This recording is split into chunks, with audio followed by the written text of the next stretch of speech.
একদম পরিষ্কার, গণপরিষদ কাম পার্লামেন্ট, একটাই নির্বাচন। যারা নির্বাচিত হবে তারা প্রথমে গণপরিষদ গঠন করবে, গণপরিষদটাতে আপনি 120 দিন কি 150 দিনের মধ্যে শেষ করবেন, তারপরে আপনারাই সংসদ সদস্য হয়ে যাবেন। আপনি যদি যান প্রথমে আপনি বাই ডিফল্ট হয়ে যাবে। এটা নেপালে ঘটেছে, এটা ইন্ডিয়ায় যে 1947 সালে যে কনস্টিটিউয়েন্ট অ্যাসেম্বলি এটা ঘটেছে। তো স্যার এই অবস্থায় নাহিদ ইসলাম যেটি বললেন যে নির্বাচন করার মতো আইন শৃঙ্খলা পরিস্থিতি আসলে সেটা ডিসেম্বর ভিতরে নির্বাচন সাপোর্ট করে না, তাহলে ওনারা সরকার থেকে কি করলেন? আরেকটা হচ্ছে আপনারা বরাবরই নির্বাচনটাকে একটু পেছাইতে চান এরকম একটা ধারণা জনমনে আছে, এটা বিএনপির পক্ষ থেকে অভিযোগও করা হয়। এটাকে দল গোছানো, আপনাদের নিবন্ধন হয়তো এপ্রিলের ভিতরেই হয়ে যাবে, এপ্রিল মেতে, সেটার জন্য নাকি এটার পিছনে সত্যি সত্যি অন্য কোনো কারণ আছে? আচ্ছা, প্রথম কথা হচ্ছে যে নাহিদের কথাটা একটু মিসকোট হয়েছে। নাহিদ কিন্তু পরবর্তীতে ব্যাখ্যা দিয়েছে যে আমি কথাটা এভাবে বলেন নাই। তিনি বলেছেন যে এই পুলিশ প্রশাসনের একটা অনেক দিন ধরে একটা নিরপেক্ষ নির্বাচন করার কোনো অভিজ্ঞতা নাই, এই বিষয়টাকে তিনি আমলে নিতে বলেছেন। পরবর্তীতে তিনি আরেকটা আলোচনায় কিন্তু বলেছেন যে আপনারা বিচার ও সংস্কারের ব্যাপারে আপনাদের সিরিয়াসনেস দেখান, নির্বাচন আয়োজনের ক্ষেত্রে আমরা সহযোগিতা করব। এই সহযোগিতাটাকে পরে মিডিয়া এটাকে ব্যবস্থা করে দেব, এটা কিন্তু তিনি বলেন নাই। কথাটা খুব পরিষ্কার এবং এসেন্সটা খুব বোঝা যায়। তো আমাদের অবস্থানটা এবং বারবার আমাদের উপর এটা যে চাপানো হয় যে নির্বাচন তারা চায় না, এটা কিন্তু ঠিক না। কেন এই সহজ সত্যটা আমরা স্বীকার করছি না যে আমরা পরিষ্কারভাবে বলেছি যে আপনি গণপরিষদ নির্বাচন করেন। গণপরিষদ কি নির্বাচন না? গণপরিষদ তো একটা নির্বাচন। আর গণপরিষদ নির্বাচন হলে এমন না যে সংসদ নির্বাচনে বিএনপি জিতবে, গণপরিষদ নির্বাচনে আমরা জিতবো। আমরা একটা পদ্ধতিকে ফোকাস করতে চেয়েছি। মানুষ কি গণপরিষদ নির্বাচন চায়?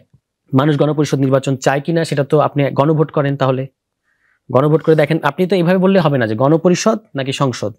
আপনি বলবেন যে সংবিধান পরিবর্তন করা দরকার, এমন একটা নির্বাচন আমরা চাই। আপনি এই প্রশ্ন করে দেখেন, আপনি কি এই সংবিধান বহাল রেখে নির্বাচন করতে চান নাকি একটা নতুন সংবিধানের নির্বাচন চান?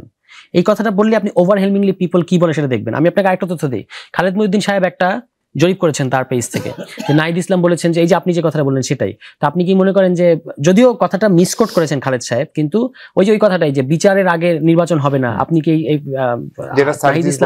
নাহিদ ইসলামের এই কথাটা কিন্তু নাহিদ বলেন নাই, কিন্তু এই প্রশ্ন ধরেই তিনি একটা জরিপ করেছেন। সেখানে 65% 1,09,000 জন রেসপন্ড করেছেন, তার মধ্যে 65% মানুষ বলেছে যে নাহিদ ইসলাম ঠিক বলেছে, 35% বলেছে যে ঠিক বলে না। তাহলে এখান থেকে আকাঙ্ক্ষাটা বোঝা যায়। যদিও আমাদের এটা পজিশন না যে বিচার অনন্তকাল চলবে তারপরে নির্বাচন না হলে নাই, আমাদের এটা পজিশন না। আমাদের খুব পরিষ্কার পজিশন যে আমরা এই যে আমাদের যে সর্বশেষ যে ইফতার আয়োজন ছিল সেখানে নাহিদ ইসলাম তার লিখিত বক্তব্যে বলেছেন যে সকল সংস্কার সংবিধানের সাথে সম্পর্কিত না সেগুলো অধ্যাদেশ দিয়ে এই সরকারকেই করতে হবে, যে সকল সংস্কারের সাথে সংবিধান সম্পর্কিত সেটা গণপরিষদ কাম পার্লামেন্টের নিয়ে যান। একদম পরিষ্কার, গণপরিষদ কাম পার্লামেন্ট, একটাই নির্বাচন। যারা নির্বাচিত হবে তারা প্রথমে গণপরিষদ গঠন করবে, গণপরিষদটাতে আপনি 120 দিন 150 দিনের মধ্যে শেষ করবেন, তারপরে আপনারাই সংসদ সদস্য হয়ে যাবেন। আপনি যদি যান প্রথমে আপনি বাই ডিফল্ট হয়ে যাবে। এটা নেপালে ঘটেছে, এটা ইন্ডিয়ায় যে 1947 সালে যে কনস্টিটিউয়েন্ট অ্যাসেম্বলি এটা ঘটেছে। এটা এমন না যে কোনো অলৌকিক জিনিস আমরা বলছি, এটা একটা ঐতিহাসিক উদাহরণ আছে অনেক। আপনি গণপরিষদ সদস্য, আপনি পরে সংসদ সদস্য হয়ে যাবেন।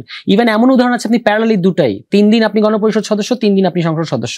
উদাহরণ অনেক আছে, পদ্ধতি আমাদেরকে আগে একমত হতে হবে। কিন্তু আগে তো বিএনপিকে বলতে হবে যে এই প্রস্তাবে সমস্যাটা কোথায়, কিন্তু পরিষ্কার করে কিন্তু তারা বলতে পারছে না যে এটাতে কোথায় সমস্যা। তারা নিজেরাও তো বলছে যে সংবিধান পরিবর্তনে আমরা পক্ষে। ঠিক আছে, এই বিষয়গুলো আছে। পরিবর্তন এটা তো একটা জাতীয় ঐক্যমত্য আসবে। আমরা বলছি যে আপনি সংস্কার করেন আর পুনর্লিখন করেন, যাই করেন, এই পদ্ধতি ছাড়া কোনোভাবে হবে না।